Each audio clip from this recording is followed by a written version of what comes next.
Hello YouTube, this is Ricky and this is my first ever review, and I thought that I would start off with Transformers Prime Cyberverse Commander Class Optimus Prime.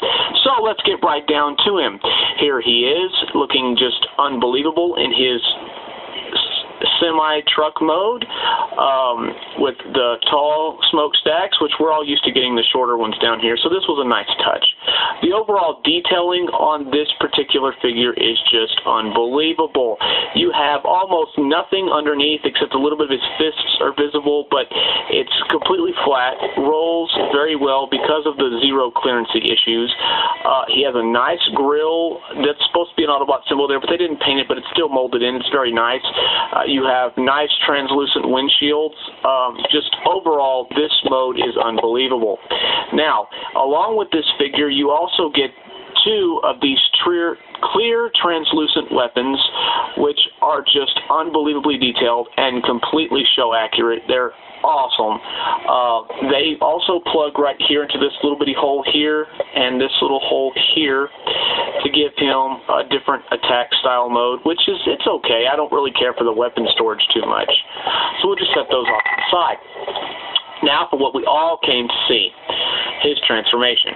You need to start by folding down the rear of the cab. Then you want to come back here and you want to unslide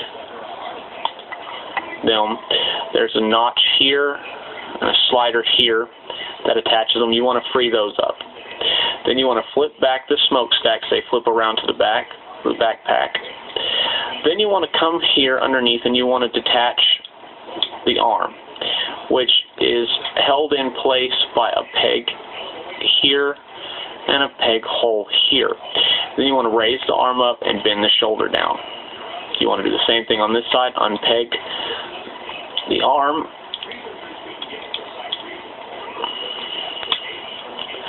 raise up and down and there. Then you have Prime almost half transformed. Then you want to take and you want to lift down the front of the cab section and you want to split it apart and flip down foot number 1, reach for the panel there and flip down foot number 2. Then you want to bring the legs halves together, so you have him in this configuration. Then you want to, there's a waist swivel joint right here that you want to bring down, hold it in place, and bring the feet, bring the legs down. So now he can stand up. The next thing you want to do is you want to take the top of the cab and separate them, because these are going to fold down,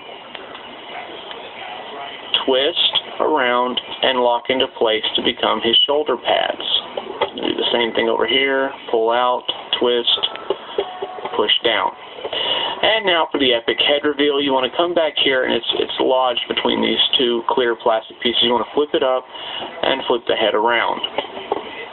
And there we have Optimus Prime just looking awesome. And let's see if I can get a close-up of this head sculpt here for you guys, because it's just amazing. Then you want to take and you want to put his guns into his hands.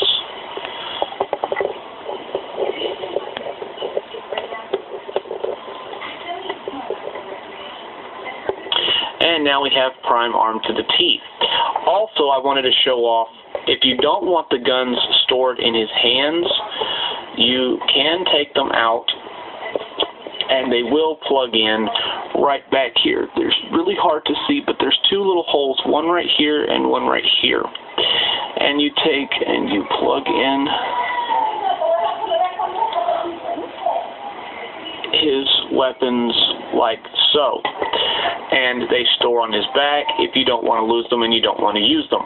Now for articulation, his head will turn and it will technically go up and down a little bit due to transformation. His shoulder joints, they can do a full 360. They're a little limited by the shoulder pad, but not much. His shoulder has an in and out, bend at the elbow, swivel at the elbow. Now the waist can do a little bit of ab crunch action, but it's also on a ball joint, so if you want to make him look distorted, you can actually give him a little bit of a waist swivel. He has full leg movement, thigh in and out, back and forth, bend at the knee, and he has a little bit of toe movement just due to transformation. Now we get him reoriented and standing up and looking all nice and pretty. And the last thing that we have to talk about is this backpack on the back, which is the only issue that I have with this figure. And because of it being a Cyberverse and being so small and sleek, and the engineering that went into the transformation and just the figure in general, it's really not that bad. It's absolutely acceptable. I must say that this figure is one of my favorite from the line. It's not as show accurate as, say, Megatron or Bulkhead, but it is still an awesome figure, and I highly recommend it. If you can find him, go out and get him. He is worth every single penny. So I believe that's all that there is left to say about this really, really nice-looking toy. Go out and get yourself a Cyberverse Commander Class Optimus Prime, and this is Ricky saying we will see you next time with Cyberverse Commander Megatron. Have a great day.